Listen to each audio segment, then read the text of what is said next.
जय हिंद मित्रांनो. मी दीपक कुरुंदवाडे आपल्या सगळ्यांचं स्वागत करतो आपल्या स्टडी कट्टा या युट्यूब चॅनलवर.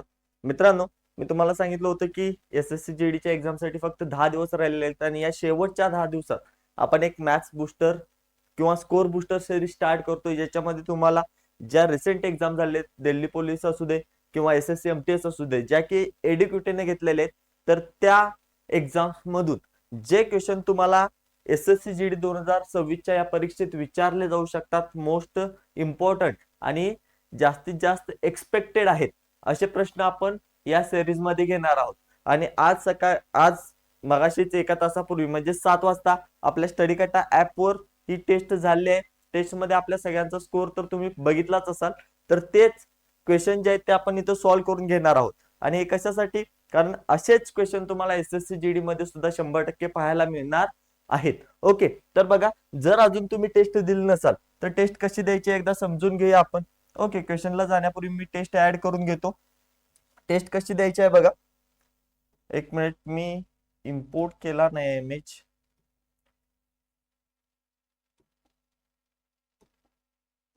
ओके, तर अशा पद्धतीने तुम्हाला टेस्ट देण्यासाठी या स्टेप्स फॉलो करायचे. सगळ्यात पहिली गोष्ट, थोडस याला मोठं करतो म्हणजे तुम्हाला दिसेल. ओके, आता सगळ्यांनी बऱ्यापैकी आपल्या मोबाईल मध्ये स्टडी कट्टा आपला ऍप जो आहे तो डाउनलोड केलाच असेल. आता ऍप ओपन केला की सगळ्यात पहिला तुम्हाला ही स्क्रीन दिसते. ओके, या स्क्रीन मध्ये तुम्हाला सगळ्यात पहिला इथं फ्री टेस्ट सिरीज म्हणून ऑप्शन आहे, त्याच्यावर तुम्हाला क्लिक करायचं आहे. याच्यावर क्लिक केल्यानंतर तुम्हाला अशी स्क्रीन ओपन होईल. या स्क्रीन मध्ये तुम्हाला वर दिसेल SSC GD 2026 score booster series. तर यावर तुम्ही क्लिक केल्यानंतर तुम्हाला अशा पद्धतीने या टेस्ट दिसणार आहे. आज ही पहिली टेस्ट झालेली आहे. ओके, ही पहिली टेस्ट जी आहे ती मराठी आणि हिंदी या दोन्ही लँग्वेज मध्ये. ओके, म्हणजे जे विद्यार्थी मराठीमधून अभ्यास करतायत तुम्ही मराठीत देऊ शकता आणि जे हिंदीमध्ये अभ्यास करतायत त्यांनी हिंदीमध्ये देऊ शकता. खूप महत्वाचं आहे, त्याच्यामुळे आता स्टडी टॅब डाउनलोड करा आणि मित्रांनो या टेस्ट द्यायला सुरू करा. कारण का, हे प्रश्न तुम्हाला एसएससी जीडी ची परीक्षा देताना खूप मदत करणार आहेत. अशाच टाईपचे प्रश्न तुम्हाला यावेळेला बघायला मिळणार आहेत. ओके, तर ही टेस्ट आता दोन्ही लँग्वेज मध्ये जशी मी घेतले त्याच पद्धतीनं आता एक्सप्लेनेशन मध्ये किंवा सोल्युशन देताना सुद्धा जे प्रश्न आहेत ते तुम्हाला मराठी आणि हिंदी दोन्ही लँग्वेज मध्येही बघता येतील, वाचता येतील आणि सॉल्व्ह सुद्धा करता येतील. ओके, तर जर तुम्ही टेस्ट दिली नसेल तर जॉईन करा आणि टेस्ट द्या. ओके, चला तर मग आजच्या टेस्टचं सोल्युशन बघूया. आजच्या टेस्ट मध्ये काय काय क्वेश्चन होते बघा. सगळ्यात पहिला हा क्वेश्चन तुम्हाला दिसला असेल. काय क्वेश्चन आहे? तीन संख्यांचे गुणोत्तर 2:5, 5:6 आहे आणि त्यांचा लसावी जो आहे तो 180 आहे. त्या संख्यांचा मसावे आपल्याला शोधायचा आहे. काय दिले? तीन संख्यांचं गुणोत्तर दिले. मला सांगा, तीन संख्यांचं जर गुणोत्तर दिलं असेल तर त्या तीन संख्या काय असतील रे? सर, त्या तीन संख्या असतील, थोडस याला लहान करतो. ओके, व्यवस्थितपणे समजून घ्यायचं, अगदी बेसिक पासून सांगतो तुम्हाला. आता या तीन संख्यांचं गुणोत्तर आहे, मग त्या तीन संख्या काय असणार आहेत? 2x, 5x आणि 6x. ह्या तीन संख्या असणार आहेत, बरोबर. कारण गुणोत्तर ज्या वेळेला आपण काढतो त्यावेळेला ते एका संख्येने आपण त्याला भाग दिलेला असतो, त्यावेळेला आपलं गुणोत्तर तयार होतं. त्यामुळे जर त्या मेन संख्या पाहिजे असतील तर आपण त्याला काय लावतो? एक्स लावतो, बरोबर. आता बघा, ह्या जर तीन संख्या असतील तर यांचा लसावी काय येईल? या तिघांचा लसावी काय येईल सांगा? एलसीएम काय येईल? या तिघांचा लसावी मी 30x घेऊ शकतो का? कारण 2, 5 आणि 6 चा लसावी किती येतो? सर 30 येतो. किती येतो? 30 येतो, बरोबर. आणि यांचा लसावी काय असेल मग? 30x असेल, कारण का संख्या आहेत ना त्या, एक्स लावले त्याच्यामुळे लसावी पण एखादी संख्या असणार आहे. गुणोत्तर जरी 30 असलं तरी लसावी 30x असणार आहे. पण बघा, त्यांनी मला सांगितले त्यांचा लसावी काय आहे? 180x आहे. त्यांचा लसावी काय म्हणून सांगितलं? 180x. म्हणजे त्या 30x ची किंमत दिली त्यांनी 180. 30x ची काय किंमत दिली त्यांनी? 180, बरोबर. मला सांगा, मग हा जो एक्स आहे याची किंमत किती? किंवा हा जो त्यांनी दिलेला लसावे आणि आपण काढलेला लसावे याच्यामध्ये कितीचा फरक आहे रे? किती पट आहे तो सांगा? तर सर 3 संग 18 म्हणजे 6 पट आहे ना. किती पट आहे? 6 पट आहे. मग तुम्हाला इथे एक ट्रिक सांगतो. आपण काढलेला लसावी आणि त्याने दिलेला लसावी हे जितकं पट असेल तोच त्यांचा मोस्ट ऑफ द केस मध्ये काय असतो? एससीएफ असतो. म्हणजेच काय असतो रे? मसावी असतो. क्लिअर आहे का सगळ्यांना? म्हणजेच इथं मसावी काय येणार आहे सांगा, आन्सर काय येणार आहे? तर आन्सर येणार आहे सर ऑप्शन डी 6. क्लिअर आहे बाळांनो? ओके चलो नेक्स्ट बघा. क्वेश्चन नंबर 2 काय आला होता तुम्हाला? तर अशा टाइपचे क्वेश्चन तुम्हाला एसएससी जीडी मध्ये पाहायला मिळाले त्यापूर्वी सुद्धा. ठीक आहे, हा क्वेश्चन बऱ्यापैकी सगळ्यांनी सॉल्व्ह केला असेल. काय प्रश्न आहे? दोन संख्यांचा लसावी 1820 आहे आणि त्यांचा मसावी 26 आहे. जर एक संख्या 130 असेल तर दुसरी संख्या शोधा. बरोबर ना? अशा टाइपचा प्रश्न आला तर आपल्याकडे एक फॉर्म्युला काय आहे सांगा? एलसीएम गुणले एचसीएफ बरोबर पहिली संख्या गुणले दुसरी संख्या. बरोबर, हा फॉर्म्युला तर सगळ्यांना माहित असेल. मग एलसीएम किती दिलाय त्यांनी? सर एलसीएम दिलाय 1820. एलसीएम किती दिलाय? 1820 गुणले एचसीएफ दुसरी एलसीएफ किती दिलाय? 26. बरोबर, त्यांनी एक संख्या दिली किती? 130 आणि आपल्याला काढायला सांगितले दुसरी, म्हणजे दुसरी आपल्याला काढायची आहे. सिंपल आहे ना, एवढ्या फॉर्म्युल्यात सॉल्व्ह करा फक्त. आता काय होईल सांगा? सर झिरोला झिरो कॅन्सल आउट होईल. 13 एके 13, 13 दुनी 26. मग 2 गुणले 182 करा. बरोबर ना? बे दुनी 4, 8 दुनी 16, हातच्याला जाईल 1, बे के बे आणि 1 3, 364. दुसरी संख्या माझी किती आली? 364. क्लिअर आहे का रे? ऑप्शन ए तुमचं बरोबर आन्सर असणार आहे. ओके चलो नेक्स्ट क्वेश्चन बघा. काय आला होता टेस्ट मध्ये क्वेश्चन तुम्हाला? सोडवा म्हटलंय. करणी चिन्हात 156 अधिक करणी चिन्हात 156 अधिक करणी चिन्हात 156. ऍक्च्युअल मध्ये हा क्वेश्चन असा जर दिसत असला तर हे क्वेश्चन कसे असतात रे? तर हा क्वेश्चन असणार आहे मित्रांनो तुम्हाला अशा पद्धतीनं. पहिला करणी चिन्ह असेल त्याच्यात तुम्हाला 156 दिले, प्लस परत करणी चिन्ह आहे त्याच्यात तुम्हाला 156 दिले, प्लस परत करणी चिन्ह बाळांनो त्याच्यात तुम्हाला 156 दिले. बरोबर, 156 दिले plus dot dot dot dot dot, म्हणजे असंच तुम्हाला ते इन्फिनिटी पर्यंत वाढत जाणार. आता बघा, अशा प्रकारचा क्वेश्चन ना एडुकेटिव्ह वारंवार विचार आले, म्हणजे भरपूर वेळा असे प्रश्न एडुकेटिव्ह विचारत चालले. तर हा पॅटर्न लक्षात ठेवा. जेव्हा पण तुम्हाला करणी चिन्हात ए अधिक करणी चिन्हात ए अधिक करणी चिन्हात ए, म्हणजे सेम संख्या करणी चिन्हात रिपीट होत गेले आणि प्लस आहे सगळ्यांच्या मध्ये. काय आहे? सगळ्यांच्या मध्ये प्लस आहे. जर असं असेल तर एक पॅटर्न लक्षात ठेवायचा. अशा दोन संख्या शोधायच्या, म्हणजे इथे काय रिपीट होत आहे रे? 156 रिपीट होत आहे. तर 156 बाबतीत अशा दोन संख्या शोधायच्या ज्यांच्यामध्ये फक्त एकचा फरक असेल आणि तो त्यांचा गुणाकार असेल. म्हणजेच काय रे? 156 जो आहे तो कुणाचा गुणाकार आहे? तो गुणाकार आहे सर 12 आणि 13चा. कुणाचा गुणाकार आहे? 12 आणि 13चा. 12 आणि 13 मध्ये कितीचा फरक आहे? फक्त एकचा फरक आहे. आणि 12 आणि 13चा गुणाकार काय येतो? 156 येतो. मग अशा केसमध्ये जर लक्षात ठेवा, जर अधिक चिन्ह असेल, जर अधिक चिन्ह असेल तर मोठी संख्या उत्तर असतं. आणि जर हे चिन्ह वजा झालं, हे चिन्ह जर वजा झालं तर लहान संख्या उत्तर असतं. जिथं अधिक चिन्ह आहे तिथं मोठी संख्या असेल, जिथं वजा चिन्ह आहे तिथं लहान संख्या त्याचं उत्तर असेल. म्हणजे इथं उत्तर काय असणार आहे? तर इथं उत्तर असणार आहे सर ऑप्शन डी 13. बरोबर आहे? समजलं? ही ट्रिक लक्षात ठेवा, कारण असे प्रश्न तुम्हाला एसएससी जीडी ला 100% शिफ्ट मध्ये बघायला मिळणार आहेत. ओके चलो नेक्स्ट बघा. आता हा क्वेश्चन तुम्हाला दिसतोय स्क्रीनवर. काय? ती सर्वात लहान संख्या कोणती आहे जी 3 ने वाढवल्यावर 27, 35, 25, 21 ने पूर्णपणे भाग जातो? आता बघा, हा क्वेश्चन आपण मोस्टली लसावी मसावी मध्ये शिकतो. ठीक आहे, पण हा क्वेश्चन ना एका ट्रिकने सॉल्व्ह करू शकतो. आपल्याला इथे ट्रिक वापरायची आहे. पूर्णपणे आपल्याला काय करायचं नाही, सगळं सॉल्व्ह करत बसायचं नाही. स्टेप वाईज ट्रिक वापरायची. काय ट्रिक वापरायची? त्यांनी काय म्हटलंय की लहानात लहान संख्या शोधायची आहे ज्या संख्येमध्ये 3 ऍड केल्यानंतर. मग या संख्या आहेत ऑप्शन मध्ये, या संख्यांमध्ये 3 ऍड करायचं आहे आणि 3 ऍड केल्यानंतर काय व्हायला पाहिजे सर? 27, 35, 25 आणि 21 ने पूर्णपणे भाग जायला पाहिजे. आता या सगळ्यापैकी एकाने तरी भाग जातो का आपण चेक केलं तरी आपल्याला उत्तर मिळतं.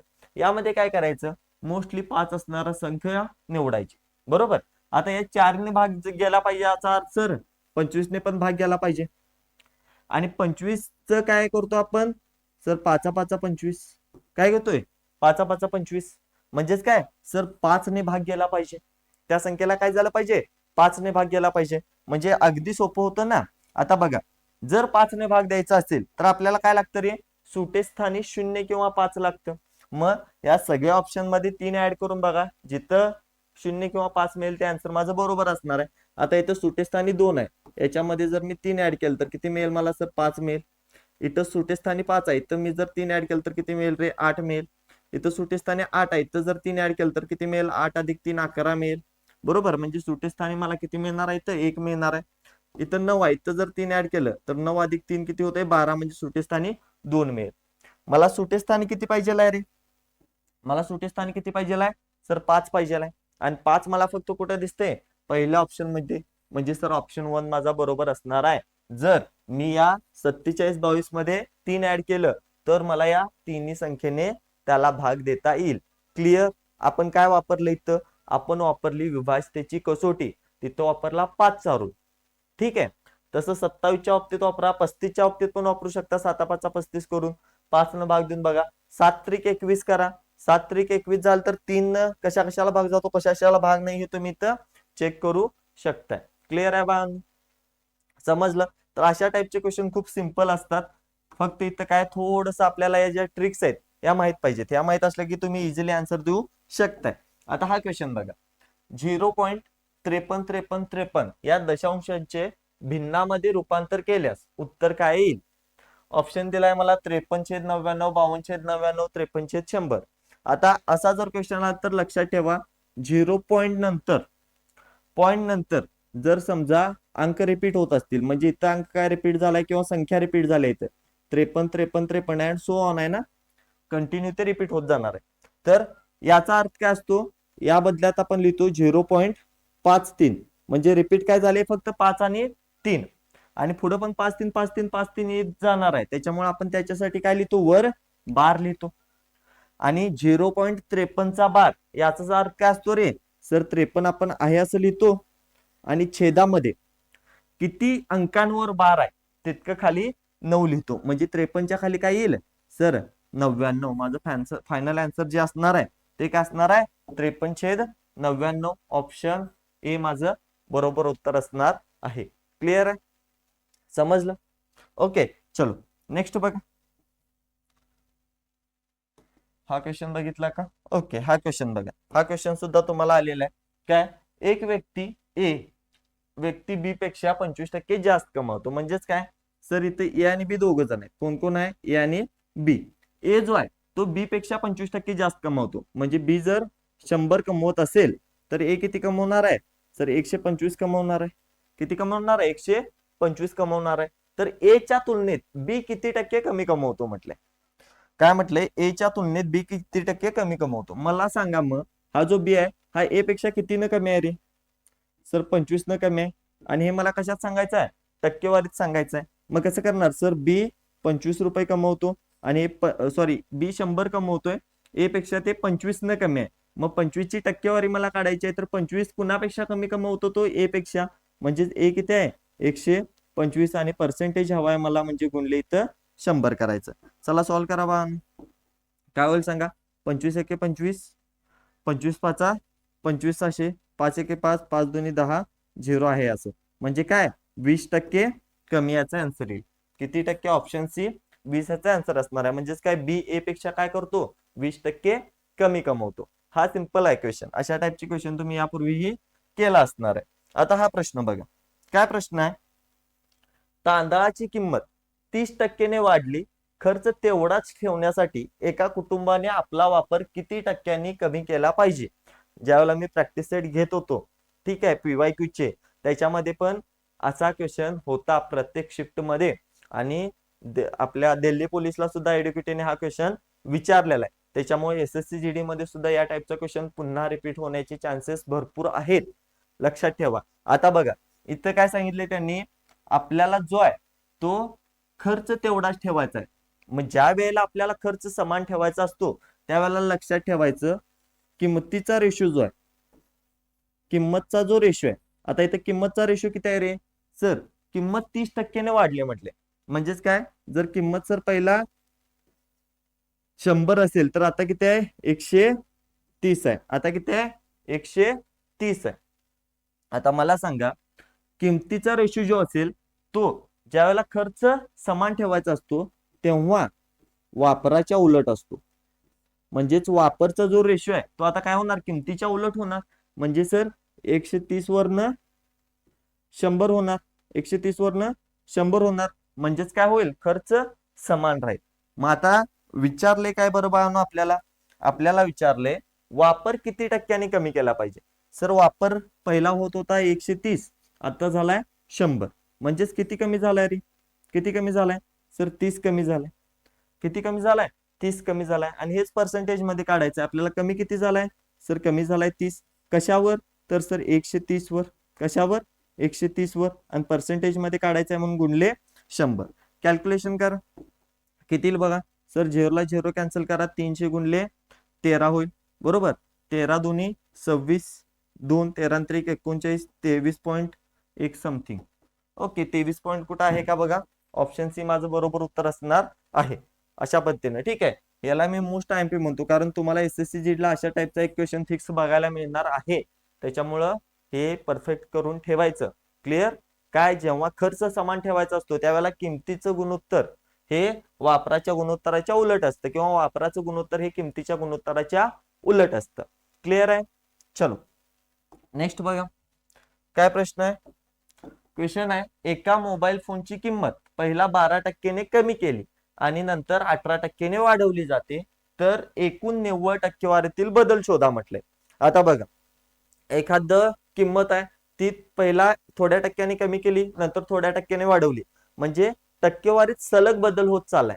बरोबर ना, सूट वाढ होत चालले. अशा वेळेला मी तुम्हाला एक फॉर्म्युला दिलेला. काय, जेव्हा सलग सूट किंवा टक्केवारीत सलग बदल होत जातो त्यावेळेला आपल्याला वापरायचा आहे दोघांसाठी ए अधिक बी अधिक ए गुणले बी भागिले 100. म्हणजे आपल्याला काय मिळतं, टक्केवारीतला निव्वळ टक्केवारीतला जो बदल आहे तो कळतो. आता बघा इथे ए काय, 12% कमी. कमी म्हटल्यावर काय वापरायचं सर, वजा. ए काय होणार मग, वजा 12 अधिक 18% वाढले, म्हणजे वाढला असेल तर अधिक वापरा. आता इथं बघा एक वजा आले ना, कमी झाले, म्हणजे काय होणार आहे, गुणाकार वजा मध्ये येणार आहे. सो मी इथं काय लिहितो, वजा ए गुणले बी, म्हणजेच 12 गुणले 18, 12 गुणले 18 भागिले 100. सॉल्व करा किती होईल बघा, वजा 12 अधिक 18 काय होईल सर, 6 होईल. वजा 12 आणि गुणले 18 करा, 18 दुनी 36, 6 हातचाल जाईल 3, 18 1 18 आणि 3 18 1 18 आणि 3 21. बरोबर, आणि खाली 2 झिरो आहेत म्हणजे 2 करा नंतर पॉईंट ठेवेल. आता 6 मधनं 2.16 वजा करा, किती मिळेल मला, 3.84. म्हणजे टक्केवारीत काय होणार आहे सर, 3.84 इतका बदल होणार आहे. ऑप्शन आहे का बघा, ऑप्शन ए तुमचं बरोबर उत्तर असणार आहे. क्लिअर आहे सगळ्यांना. ओके, समजलं ना. आपल्याला हा फॉर्म्युला महत्वाचा वापरायचा आहे ज्या वेळेला टक्केवारीत 2 वेळा बदल होत असतो. ठीक आहे. आणि ए आणि बी हे वेगवेगळे आहेत इथं. आता याच्यातच आणखी पण पॉइंट असतात, ते मी तुम्हाला नेक्स्ट एक्झाम्पल आहे त्यावेळेला सांगेन. आता त्याच्या आधी हा क्वेश्चन समजून घ्या. काय प्रश्न आहे, एका विद्यार्थ्याला 38% गुण मिळतात आणि तो 12 गुणांनी अनुत्तीर्ण होतो. बरोबर, जर उत्तीर्ण होण्यासाठी 40 गुणांची आवश्यकता असेल तर परीक्षेचे एकूण जास्तीत जास्त गुण किती. आता बघा, एका विद्यार्थ्याला काय म्हटलंय, 38% गुण मिळालेत, 38% गुण मिळाले, आणि त्याला अजून जर 12 मिळाले असते, अजून जर 12 मिळाले असते तर तो पास झाला असता, कारण 12 गुणांनी तो नापास झालाय ना. बरोबर, अजून 12 जर मार्क मिळाले असते तर तो पास झाला असता. आणि जर तो पास झाला असता तर त्याला एकूण किती टक्के गुण मिळाले असते, हे 40%. कारण का, पासिंग मार्क किती आहेत, पास होण्यासाठी किती गरजेचे आहेत, 40%. बरोबर, म्हणजे 38%ला जर 12 मिळाले तर 40% होईल आणि तो पास होईल. याच्यावरून आपल्याला काय कळतं बघा रे, हे किती आहे, 40 आहे, हे 38 आहे. या 40 मधून इकडला 38 वजा केलं तर किती मिळणार आहे सर, 2%. आणि या 2%ची व्हॅल्यू किती आहे रे सर, 12 आहे. 2%ची व्हॅल्यू 12 आहे ना, कारण हे 12 आहे असं राहील, हे 38 इकडं अधिक आहे ते त्या साईडला वजा होईल. 40 वजा 38, 2% शिल्लक राहील, 12 आहे असं राहिलं. म्हणजे 2%ची व्हॅल्यू मला किती मिळाली, 12 मिळाली. विचारलंय काय, परीक्षेचे एकूण गुण. मग एकूण गुण किती असतात रे, एकूण गुण किती असतात सर, 100%.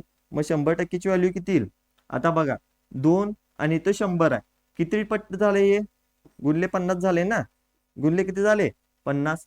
मग याला पण करा ना गुणले 50. किती होईल? 12×5 = 60. किती असेल? 600. म्हणजेच काय परीक्षा सर एकूण किती मार्काची असणार आहे? परीक्षा एकूण असणार आहे ऑप्शन डी 600 मार्कांची. क्लिअर आहे? फक्त जे प्रश्नात दिले ते व्यवस्थित वाचून समजून घ्यायचं. प्रश्न अवघड नसतात, फक्त तुम्हाला समजत नाहीत लवकर, व्यवस्थित तुम्ही वाचत नाही. ठीक आहे, त्याच्यामुळे ते व्यवस्थित वाचायचं. एकदा व्यवस्थित वाचला की क्लिअरली तुमच्या डोक्यात बसतं. ओके, चलो नेक्स्ट बघा. त्यानंतर हा क्वेश्चन बघा, काय क्वेश्चन आहे? महर्षीच्या वेतनामध्ये प्रथम 20% वाढ करण्यात आली आणि त्यानंतर नवीन वेतनात 20% घट करण्यात आली, तर त्याच्या वेतनातील एकूण टक्केवारीतील बदल किती आहेत? आता अशा टाईपचा जर प्रश्न आला समजा तुम्हाला, जिथं वाढ केले पहिला आणि नंतर घट केले, आणि वाढ आणि घट केलेली जी टक्केवारी आहे ती जर सेम असेल, तर टक्केवारीतला बदल काढण्यासाठी आपण फॉर्म्युला वापरायचा x²/100. काय वापरायचा रे? x²/100. आणि अशा केसमध्ये पहिला वाढ झाल्यानंतर घट झाली तर नेहमी घट होत असते. नेहमी काय होत असते? टक्केवारीत घट होत असते. म्हणजे x²/100 ची काय होणार आहे? इथं घट होणार आहे. मग x म्हणजेच काय? टक्केवारीत झालेला जो बदल आहे तो किती झालाय रे? दोन्ही वेळेला 20-20, म्हणजे x ची व्हॅल्यू काय असणार आहे सर? 20 असणार आहे. मग 20चा वर्ग किती येईल रे सर? 400/100. म्हणजेच काय सर? 4%. 4%ची काय होईल रे इथं सर?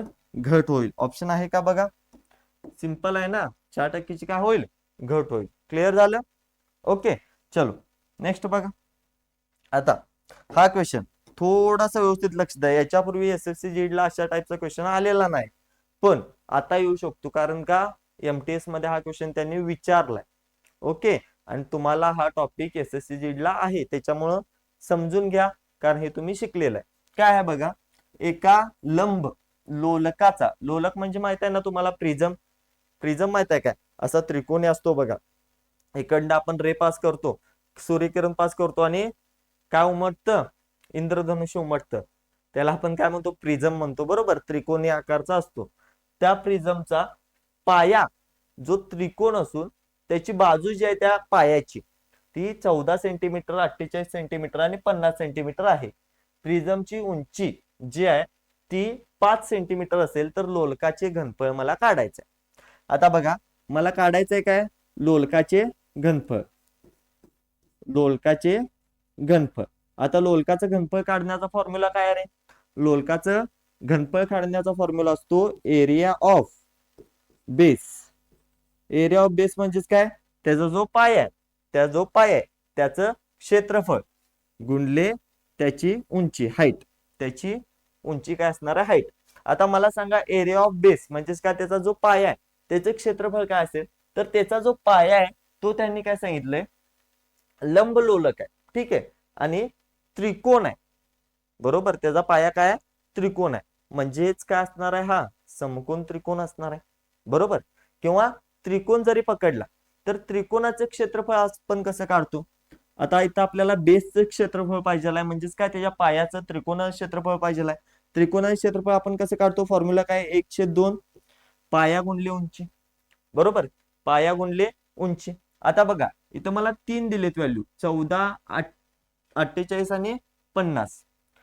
अशा जर 3 मला व्हॅल्यू दिल्या असतील त्रिकोणाच्या बाबतीत, तर आपल्याला माहित पाहिजे ज्या लहान 2 व्हॅल्यू आहेत,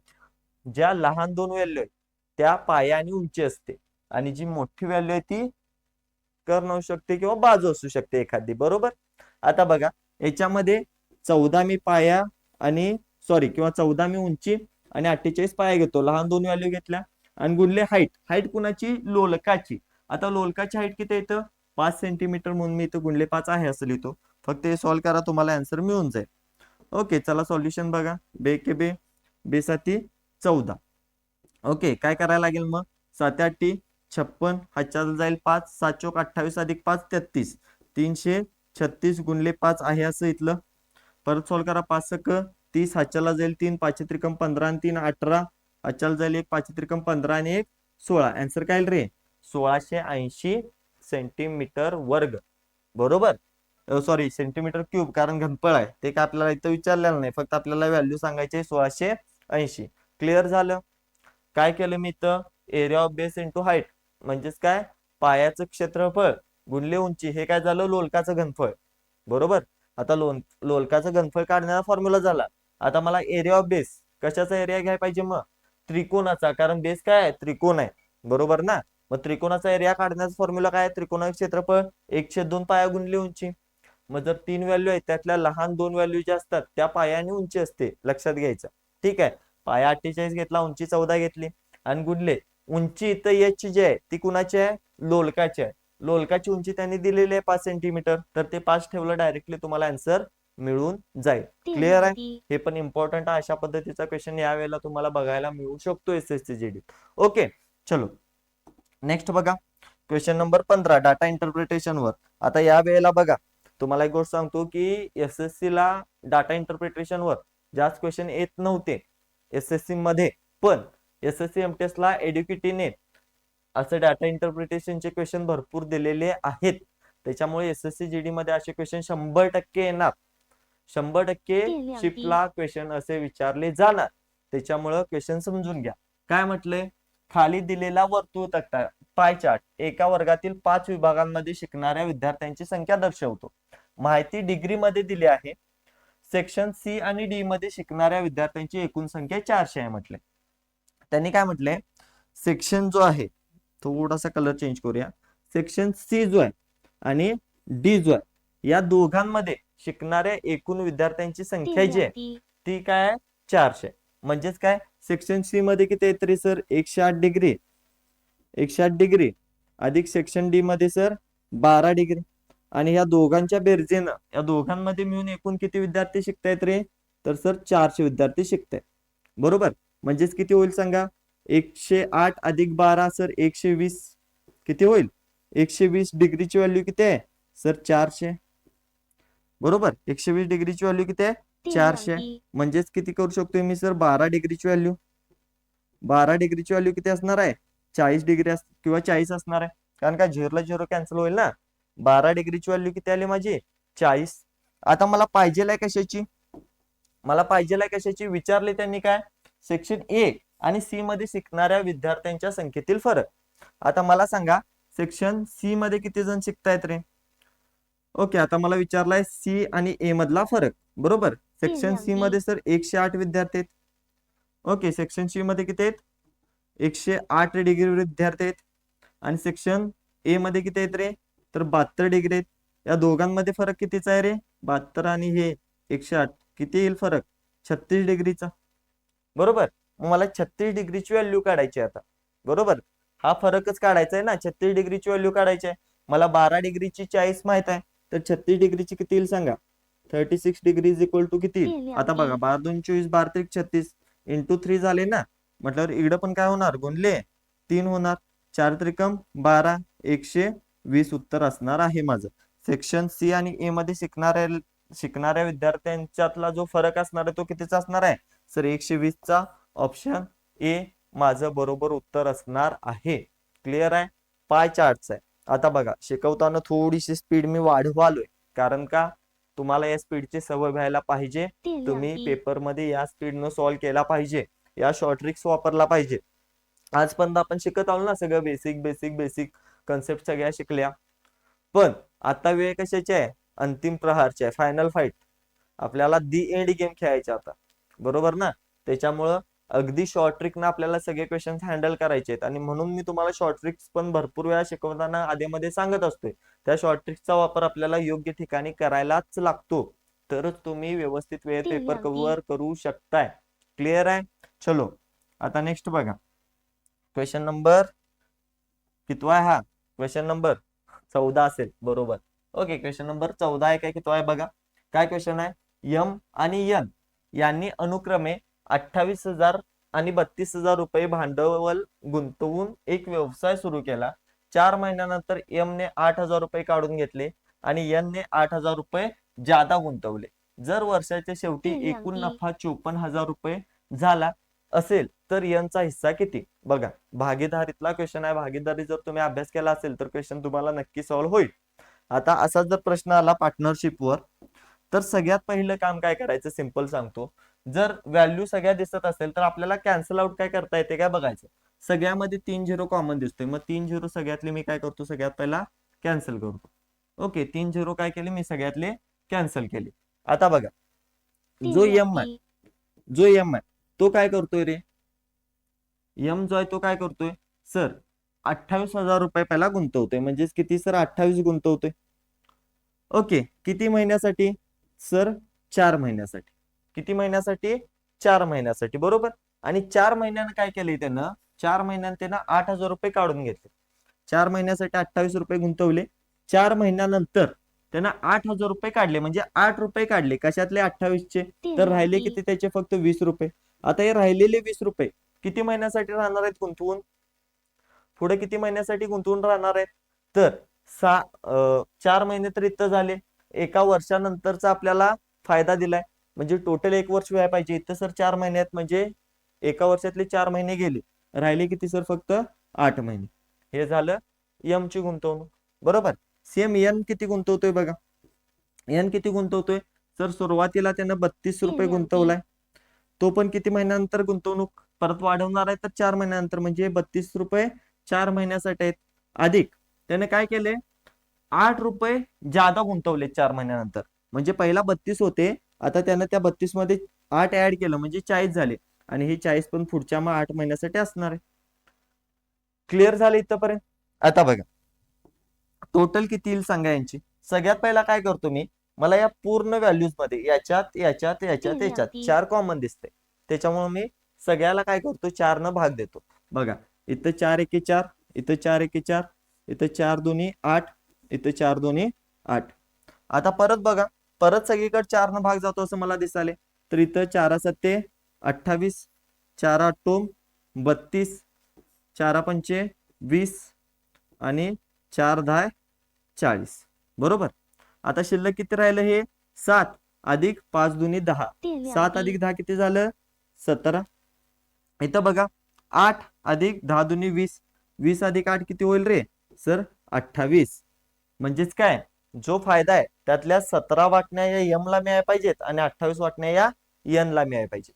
मग एकूण रुपये किती आहेत रे, एकूण रुपये किती आहेत सर, एकूण आहेत 54,000 रुपये.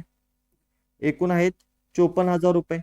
54,000 रुपयाच्या किती वाटण्या करायला पाहिजेत मला, 17 अधिक 28 करा, 7 आणि 8 15 आणि 45. किती वाटण्या करायला पाहिजे टोटल, 45. आणि विचारले कुणाचं, विचारले कुणाचं, एनचा हिस्सा किती. मग एन ला किती मिळणार आहेत रे, 28. मग गुणले इथं मी काय करतो, 28. बरोबर उत्तर किती येतं बघा, कॅल्क्युलेशन करा. 45 एक्के 45, 45 एक्के 45 होईल. 54 मधनं जर 45 गेलं तर किती उरतं, 9 उरतं, 90 होईल. 45 दुनी 90, 2 झिरो आहेत असं, म्हणजे या पूर्णला कितीनं भाग जातो, 1200 आणि 45 न, बरोबर. मग 1200 गुणले 28 करा, 12 12 अट्टे किंवा 28 गुणले 18 आहे की 28, 28 आहे ना, 28 गुणले 12 करा, 28 दोन्ही 54, 4 हातच्याला जाईल 5, बरोबर. आणि 28 एके 28 अधिक 5, 28 दोन्ही 56 होतं रे. ओके, थोडस कॅल्क्युलेशन मिस्टेक. 28 दोन्ही 56, हातच्याला जाईल 5, 28 एके 28 अधिक 5 किती होतं, 33. आणि 2 झिरो आहेत असं, म्हणजे किती मिळायला पाहिजे एन ला, 33,600 रुपये. क्लिअर आहे, ऑप्शन दिसतोय काय बघा, ऑप्शन आहे ना. ओके, ऑप्शन सी 33,600 तुमचं बरोबर उत्तर असणार आहे. क्लिअर आहे. आपण काय केलं, पहिला त्यांच्या गुंतवणुकीचा रेशो काढून घेतला, त्यांनी एकूण किती गुंतवणूक केली. पहिला काय सांगितले त्यांनी, 28 रुपये 4 महिन्यासाठी, आणि तिथनं पुढच्या 8 महिन्यासाठी 20 रुपये, कारण 28 रुपये मधले 8 रुपये त्यांनी काढलेत. आणि यांच्या बाबतीत पण 32 रुपये 4 महिन्यासाठी, आणि त्यानंतर 4 महिन्यानंतर त्या 32 मध्ये परत 8 रुपये त्यानं जादा गुंतवला, म्हणजे टोटल 40 रुपये झाले त्याचे पुढच्या 8 महिन्यासाठी. अशा पद्धतीने आपण पहिला त्यांच्या गुंतवणुकीचा रेशो काढला, आणि त्या रेशोनुसार आपण काय करतो, जो काय नफा आहे तो वाटतो. म्हणजेच काय, या 54,000चे टोटल 17 आणि 28 असे 45 वाटण्या करायला पाहिजेत. म्हणजे या 54,000ला 45 न भाग दिला, आणि काढायचं कोणाचं, 28चं, म्हणून त्या 28 न डायरेक्ट त्याला गुणलं. यांची वाटणी मला मिळाली 33,600. क्लिअर आहे. हा क्वेश्चन थोडासा इम्पॉर्टंट लिहून घ्या, कारण का अशा टाईपचा क्वेश्चन आला तर भरपूर मुलं चुकणार आहेत, भरपूर मुलांना हे सॉल्व्ह करता येत नाही. जर तुम्ही सॉल्व्ह केला तर तुम्ही त्या शिफ्ट मध्ये स्कोर तुमचा ऑटोमॅटिक वाढणार आहे आणि तुमचं सिलेक्शन होणार आहे. क्लिअर आहे बाळांनो? ओके, चलो नेक्स्ट बघा. क्वेश्चन नंबर कितवा आहे हा? 15 आहे का? काय बघा क्वेश्चन. एक कार 80 किलोमीटर अंतर 40 किलोमीटर प्रति तास वेगाने, काय सांगितलंय बघा. एक कार आहे ती 80 किलोमीटर अंतर जाते, 80 किलोमीटर अंतर जाते आणि 80 किलोमीटर अंतर कितीने जाणार आहे? 40 किलोमीटर प्रति तास वेगाने, 40 किलोमीटर प्रति तास वेगाने. ठीक आहे, ही झाली पहिली कार. आता बघा परत दुसरा अंतर सेकंड काय करते? 120 किलोमीटर अंतर 60 किलोमीटर प्रति तास वेगाने. पुढे काय करते ती? 120 किलोमीटर अंतर जाते, किती? 60 किलोमीटर प्रति तास वेगाने, 60 किलोमीटर प्रति तास वेगाने. आणि त्यानंतर थर्ड अंतर आहे, थर्ड डिस्टन्स काय आहे? तर 100 किलोमीटर अंतर 50 किलोमीटर प्रति तास वेगाने. म्हणजे परत ती काय करते? 100 किलोमीटर पुढे जाणार आहे, पण तिथं वेग किती असणार आहे? तर 50 किलोमीटर प्रति तास. बरोबर. आता पुढे काय विचारलंय त्यांनी? तर कारचा सरासरी वेग, कारचा सरासरी वेग म्हणजेच काय? ऍव्हरेज स्पीड आपल्याला काढायचे. ऍव्हरेज काय काढायचे? स्पीड काढायचे, सरासरी वेग. मग सरासरीचा वेगचा फॉर्म्युला काय रे? सरासरी वेगचा फॉर्म्युला आहे सर एकूण अंतर आणि भागिले एकूण वेळ, भागिले एकूण वेळ. मग मला सांगा एकूण अंतर किती होईल? इथं लिहितो मी. एकूण अंतर किती होईल? सर पहिला किती किलोमीटर गेले? सर 80. त्यानंतर हे किती गेले बघा? तर 120 आणि 100. त्यानंतर गेले 120 आणि त्यानंतर गेले 100. हे झाले एकूण अंतर भागिले लागलेला वेळ सांगा मला. आता बघा 40 किलोमीटर प्रति तास आहे, 80 किलोमीटर गेले म्हणजे तासाला 40 किलोमीटर जाते, असं 80 किलोमीटर गेले म्हणजे इथे काय झाला? 2 तास वेळ लागला. इथे काय झाला? 2 तास वेळ लागला. बरोबर. त्यानंतर इथे 120 किलोमीटर गेले आणि तासाला किती जाते? 60 किलोमीटर. मग 120 किलोमीटर जायला किती वेळ लागणार आहे? इथं पण सर 2 तास लागणार आहे. इथं पण किती लागणार आहे? 2 तास लागणार आहे. इथं बघा 100 किलोमीटर गेले, स्पीड किती आहे? 50 किलोमीटर प्रति तास. म्हणजे 100 किलोमीटर जायला इथं पण परत किती लागणार आहेत सर? 2 तास लागणार आहे. म्हणजे एकूण वेळ किती झाला? 2 अधिक 2 अधिक 2, टोटल सर 6 तास वेळ. मग बघा 80 अधिक 120 अधिक 100 किती होईल? सर 300 भागिले 6 म्हणजेच काय आन्सर येणार आहे? 50 किलोमीटर पर आवर, 50 किलोमीटर प्रति तास. ऑप्शन आहे का बेटाजी? ऑप्शन कितना है? चलो ऑप्शन बी याचं बरोबर उत्तर असणार आहे. सोपा प्रश्न आहे. टाइम स्पीड डिस्टन्स मध्ये तुम्ही हा क्वेश्चन शिकलेला असाल. ओके, चलो नेक्स्ट बघा. Question number 18. काय प्रश्न आहे बाळांनो? एक व्यापारी 2 वस्तू एकाच विक्री किमतीवर विकतो. एका वस्तूवर त्याला 10% नफा होतो आणि दुसऱ्या वस्तूवर त्याला 10% तोटा होतो. तर संपूर्ण व्यवहारात त्याला एकूण किती टक्के नफा झाला? आता मी सांगितलेलं तुम्हाला टक्केवारीत पहिला वाढ झाली आणि नंतर घट झाली. तर काय करायचं? सेम वाढ आहे सेम घट आहे, त्यावेळेला तुम्हाला फॉर्म्युला सांगितलेला की अशा केसमध्ये कायम काय होते रे? कायम होते ती सर घट होते. आणि घट कितीची होते? तर सर x चा वर्ग भागिले 100 ची. कितीची घट होते? x चा वर्ग भागिले 100 ची. आता इथे x काय सर? 10%. 10% म्हणजे x किती आहे? 10 आणि 10 चा वर्ग म्हणजे किती रे सर? 100 भागिले किती आहे? 100. घट होणार ना, बरोबर. मग 100 भागिले 100 म्हणजेच काय रे? 1%. कारण याला हे कॅन्सल होणार ना. 100 भागिले 100 म्हणजेच काय? 1% काय होणार? घट होणार. 1% इन्क्रीज होणार, 1%चा लॉस होणार. घट म्हणजेच काय? लॉस होणार. बरोबर ना? क्लिअर आहे बाळांनो? ओके, चलो क्वेश्चन नंबर 19 बघा. क्वेश्चन काय? 2 उमेदवारांमध्ये झालेल्या एका निवडणुकीत 1780 मते अवैध घोषित करण्यात आली. विजय उमेदवाराला वैध मताच्या 82% मते मिळाले आणि तो 80 मतांच्या फरकाने जिंकला. तर निवडणुकीत एकूण किती मते पडली हे शोधायचं आहे मला. आता बघा जो जिंकलाय त्याला किती म्हटले त्यांनी? 82% मत आहेत. जो जिंकलाय त्याला किती आहेत सर? 82%. मग जो हारलाय, ज्याचा पराभव झालाय त्याला किती असणार आहेत सर? 100 मधलं 82 गेलं 12% असणार आहेत. किती असणार आहेत रे? 12% असणार आहेत. मला सांगा या दोघांमध्ये फरक किती टक्केचा आहे? या दोघांमध्ये फरक कितीचा आहे रे? 12 असणार आहे, 18 असणार, तेच म्हटलं ऐसा कैसा हो गया. किती टक्के असणार आहेत? 18%. किती असणार आहे? 18%, कारण 82 अधिक 18 100 होईल ना. आता बघा दोघांमध्ये फरक कितीचा आहे? दोनातनं सॉरी हा दोनातनं 8 गेलं, 12तनं 8 घालवा लागेल, 4 उरे, आणि 8तनं 2 गेलं 6. फरक कितीचा आहे? 64%चा आहे. ओके. आणि तो उमेदवार जो आहे तो 80 मताच्या फरकाने जिंकलाय. म्हणजे या दोघांमधल्या मतांचा फरक किती दिलाय त्यांनी देताना? सर 80 दिलाय. किती दिलाय? 80. बरोबर. म्हणजेच काय, 64%ची किंमत त्यांनी किती दिली? 80 दिली. आपल्याला काढायचे एकूण मतं किती पडलेत त्या निवडणुकीत, एकूण मतदान किती झाले. तर बघा वैध मतं जी आहेत ती 100% असणार आहेत, बरोबर ना. मग 100%ची व्हॅल्यू काढा. 64%ची जर 180 असेल तर 100%ची मला काढायची आहे. कसं काढणार सर? 80 जर 64ची व्हॅल्यू असेल तर 100ची किती, बरोबर ना. किती होईल सांगा 100%ची व्हॅल्यू? सॉल्व करा, कॅल्क्युलेशन करा. 8 1 8, 8 8 64, बरोबर. किती झाले हे? इथं 10 असणार आहे, बरोबर ना. 8 10 80 आणि 8 8 64. 4 2 4 न नाही जाणार ना भाग. 2 चौक 8 आणि 2 पंचे 10.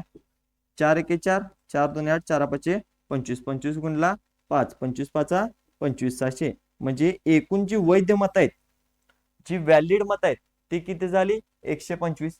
आता मला एकूण मतं काढायचे आहेत. आता बघा व्हॅलिड मतं आहेत माझी 125.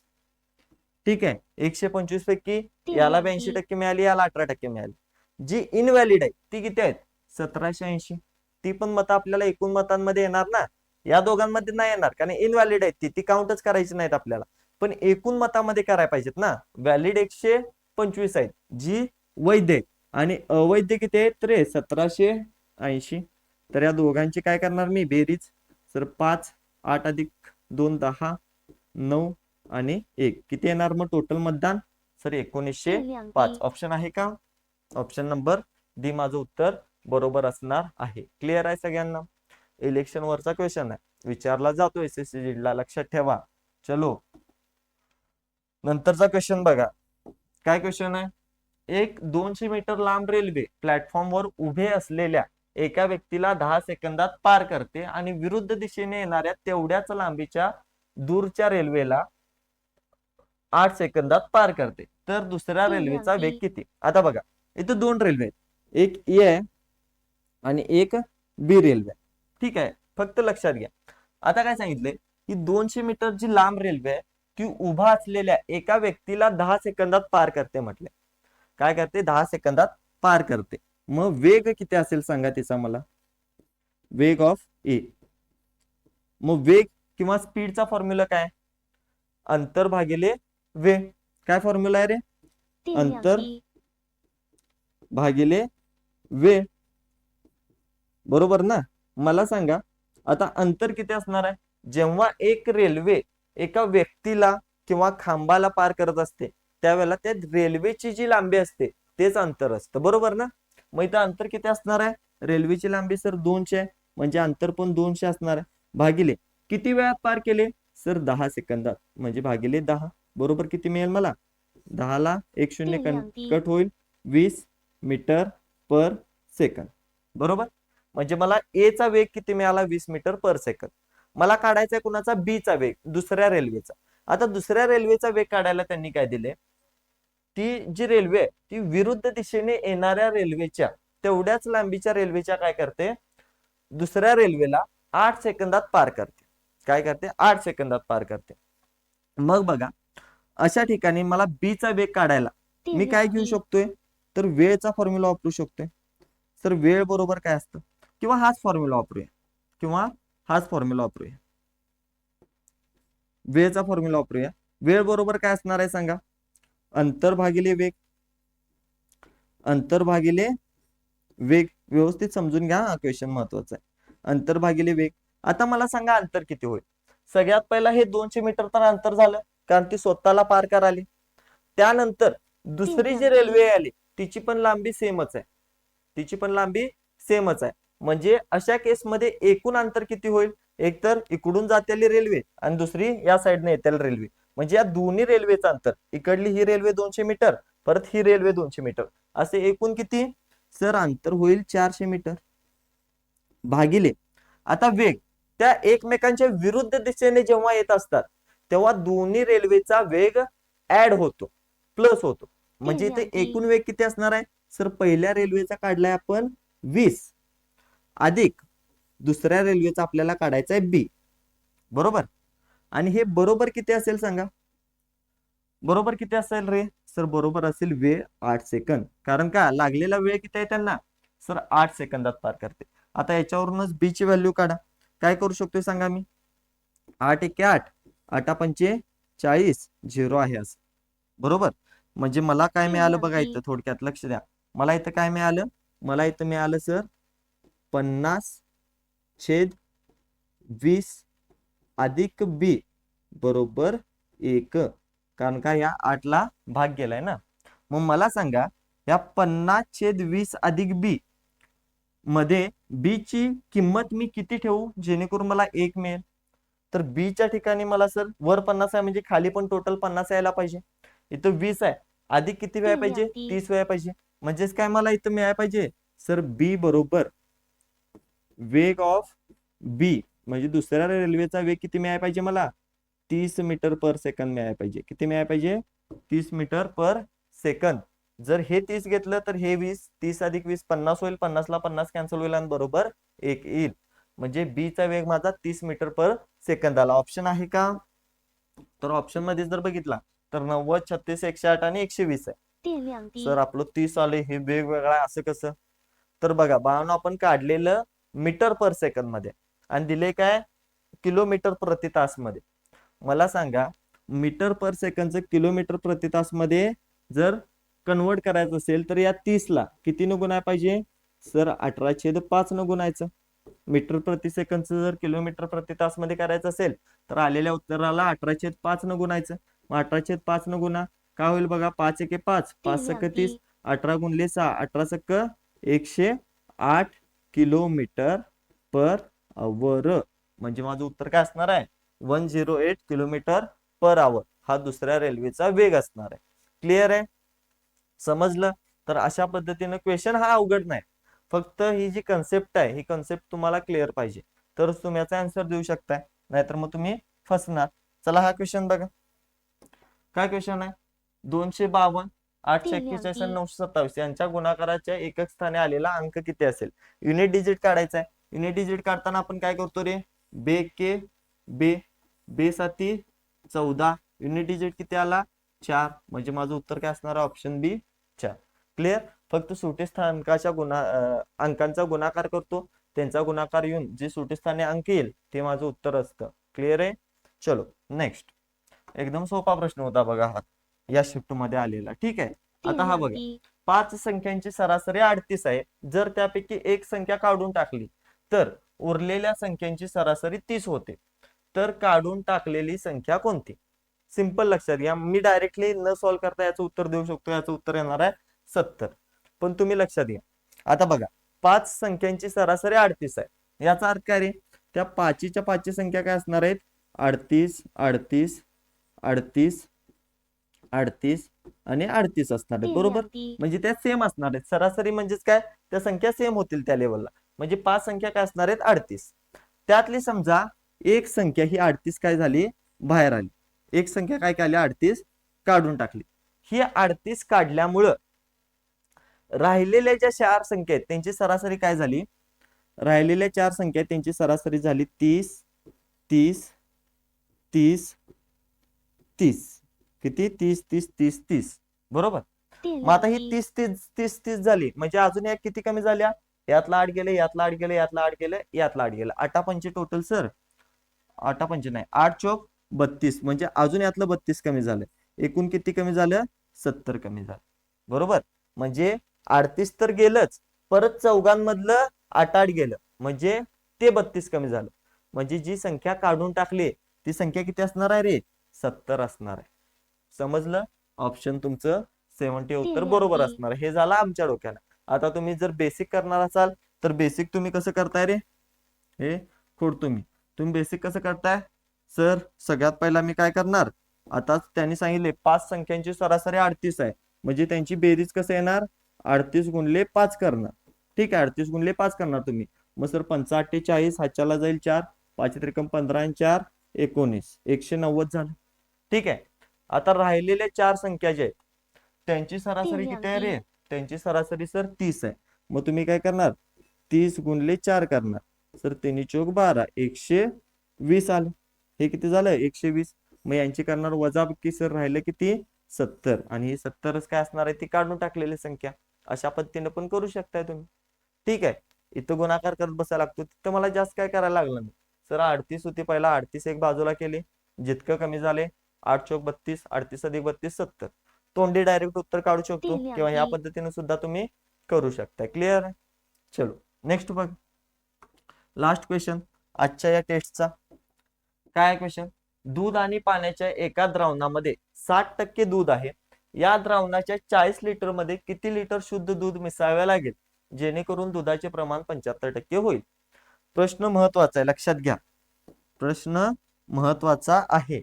असे प्रश्न तुम्हाला मिश्रण मध्ये शिकायला मिळाले असतील आणि सोपे असतात, पण तुमच्या डोक्यात जायला पाहिजे. बघा, मिश्रण कोणाचं आहे, दूध म्हणजे मिल्क आणि पाणी म्हणजेच काय रे, वॉटर. आता त्यांनी काय सांगितले, मिश्रणात 60% दूध आहे, म्हणजे मिल्क जे आहे ते 60% आहे, आणि जे वॉटर आहे जे पाणी आहे ते किती असणार, मग 40% असणार. ते किती असणार, 40% असणार. हे 60 आहे म्हणजे 40 असणार, कारण टोटल 100 व्हायला पाहिजे ना. आणि टोटल जे आहे ते किती आहे रे, 40 लिटर आहे. टोटल जे मिश्रण आहे ना ते 40 लिटर आहे. मला सांगा, जर 40 लिटर मिश्रणाचं 60% दूध आणि 40% पाणी असेल, तर मला सांगा दूध किती आहे 40 लिटर मधलं. तर ह्या 40चं 60% दूध असणार आहे ना, मग 40चं 60% काढा. कसं काढणार मी, 40 भागिले 100, 60% ना, गुणले 60, बरोबर ना.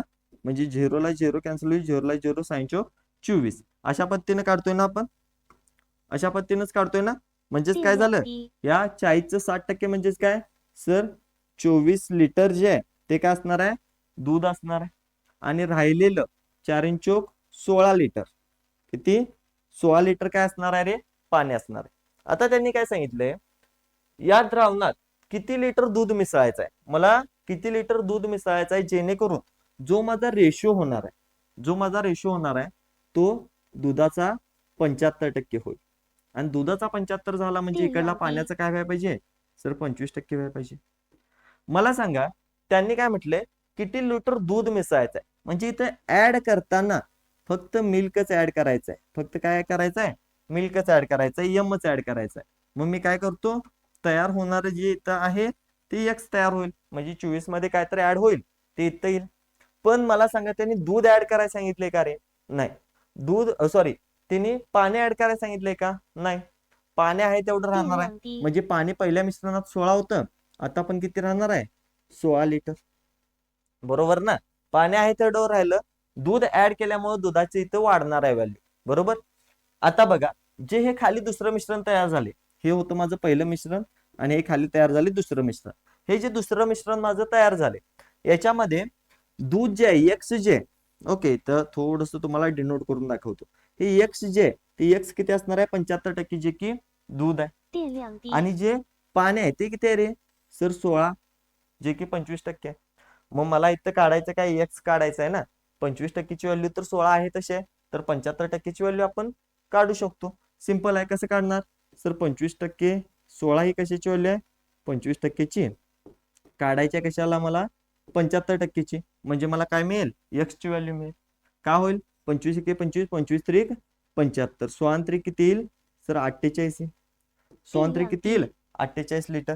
म्हणजे जे ही एक्स आहे, हे एक्स किती मिळालं मला, हे एक्स मिळालं मला 48 लिटर, बरोबर. पहिला होतो 24 लिटर, आता झाले 48 लिटर, म्हणजे किती ऍड झाले, 24 होता आता 48 लिटर झाले. किती ऍड झाले सर, 24 लिटर प्लस ऍड झाले. म्हणजेच काय, किती मला दूध ऍड करायला पाहिजे, मला ऍड करायला पाहिजे सर 24 लिटर दूध, म्हणजेच ते प्रमाण काय होईल सर, 75% आणि 25% होईल. क्लिअर आहे. तर इथं आपले या सिरीजचे 20 आउट ऑफ 20 क्वेश्चन संपतात. आता मला तुम्ही कमेंट मध्ये सांगायचं आहे, तुम्हाला 40 पैकी किती मार्क पडले. जर मार्क चांगले पडले असतील तर तयारी आहे अशी सुरू ठेवा. पण जर मार्क कमी पडले असतील तर सांगायला लाजू नका. कमेंट मध्ये तुमचे मार्क कमी असतील तरी सांगा. आणि त्या मार्क सोबत ना खाली एक मला प्रॉमिस करा की या 10 दिवसात तुमचे मार्क हे 38 तिथं 40 पर्यंत जातीलच. ओके, तर चला आज इथंच थांबूया. या पूर्ण लेक्चरची या 20च्या 20 क्वेश्चनची सोल्युशन सकट PDF तुम्हाला आपल्या टेलिग्राम चॅनलवर मिळणार आहे. टेलिग्राम चॅनलची लिंक डिस्क्रिप्शन मध्ये आहे, तिथे जॉईन करा. तिथून PDF बघा, जेणेकरून तुम्हाला रिवाइज करायला सोपं पडेल. आणि उद्या संध्याकाळी परत 7 वाजता आपली मॅथ बूस्टर टेस्ट होईल. आणि त्यानंतर काय होईल, 8 वाजता आजच्या सारखं त्याचं एक्सप्लेनेशन मिळेल. ओके, चला तर भेटूया मग उद्या संध्याकाळी 8 वाजता. जय हिंद.